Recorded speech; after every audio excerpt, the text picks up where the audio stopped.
How's it going, everybody? Funny here to do a quick three things for Thursday video. Uh, haven't done one of these in a while. So basically all it is I just discuss three things that's weighing on my mind on any particular Thursday and make a video. Bam! Hey, you're the winner here. Anyway, so first off, the first topic is going to be Slayer, Reign in Blood. Now, most people, Slayer fans, are either in the Angel of Death camp, as that's the best song on Reign in Blood. And then you've got Raining Blood fans who say, hey, Raining Blood is the best track. It's like a lot of people look at Reign in Blood like a sandwich. You know, you got these really expensive Pepperidge Farm end pieces, and in the middle you got some cheap deli meat. No, the whole album is solid, first song to last. And for years, I've been in the Angel of Death camp. Man, I love the breakdown in Angel of Death.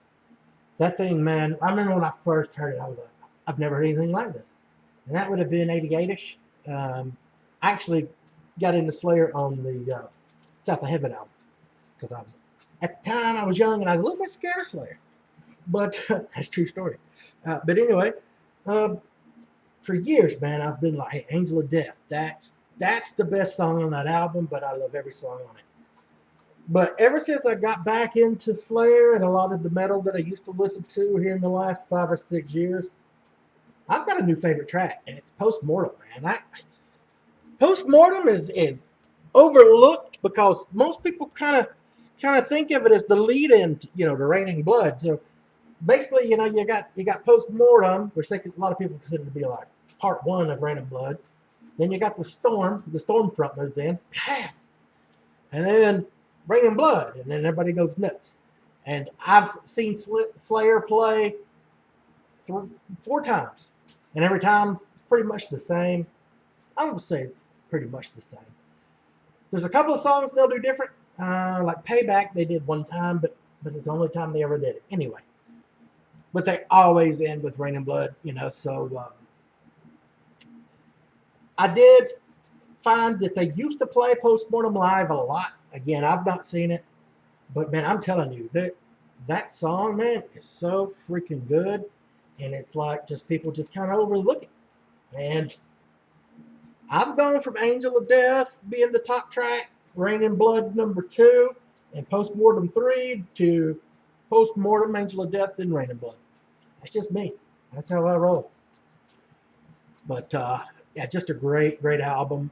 A lot of people are like, hey, man, it's an EP. Nah, man, it's a full album. You just don't have all the filler that a lot of other bands threw in there, It's like you can listen to Reign in Blood in what? I don't know, 30 minutes or less. And man, every song has killer hook, guitar hooks. Just every song is just freaking awesome, man. And a lot of people are like, you know what, South of Heaven is a step back. I love South of Heaven. You couldn't make Reign in Blood Part 2. You know what I mean? So they changed without selling out on South of Heaven. I really dig that album as well. But anyway, we'll talk about that another night. Postmortem is now the best album on Reign in Blood from 1986.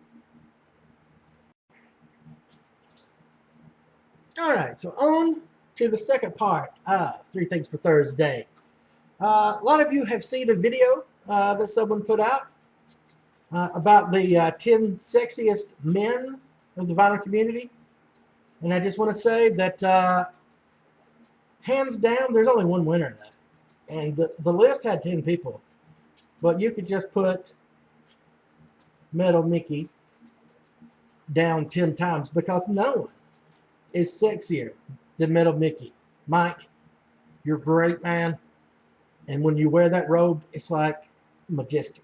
So obviously, the person that made that video hasn't seen Metal Mickey when he wears his power robe and has his hair windblown. It's freaking awesome.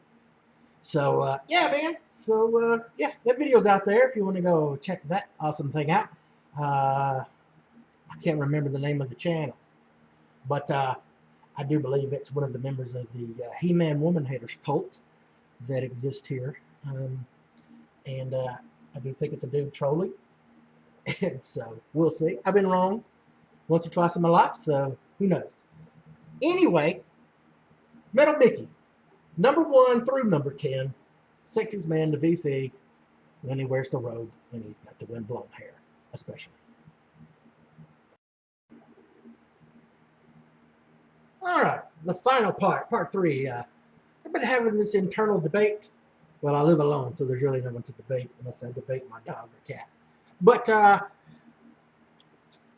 the best, I've been thinking about 2 things. One was the best Metallica cover song they've ever done. And the second one was the best instrument. And you've got people that are like, a few will say Anesthesia Pulling Teeth, maybe. But I lean more towards the full band experience on the instrumentals. So I enjoy Anesthesia. It's one of my favorite bass solos of all time. But I don't really, that doesn't enter into the equation for me. So really, and To Live Is To Die, there's the spoken part. So is it instrumental? Or because it has the little spoken part, is it not? So that's not in the discussion. I would still put it as instrumental. But it really comes down to 2 songs.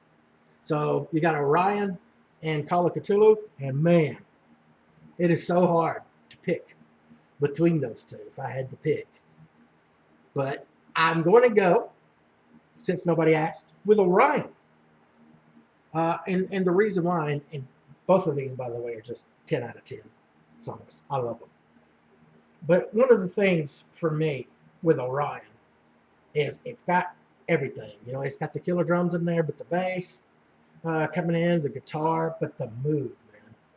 Like Call of Cthulhu also sets just a great mood, man. But with Orion, it's just a sad tune, and I don't know how to explain it, but like if it comes on and I play it like in the truck, like I don't even know, like 2 or 3 minutes have gone by. I'm just focusing on that song. And also, it's part of the documentary Paradise Lost, which is my favorite documentary of all time, about the West Memphis 3, the 3 teenagers that were accused of killing 3 boys in Arkansas. So they used Orion a lot in that documentary. And so just it just reminds me of when I was just starting to get into Metallica. And then, when that documentary came out, like 92, 93, somewhere in that neighborhood. And so, flood of emotions. But both songs, 10 out of 10. If I had to pick Metallica's best instrumental, would be Orion. All right, that's it. That's all I got for tonight. Hope everybody's doing well. And yeah, we'll talk to you guys and gals later. Follow out.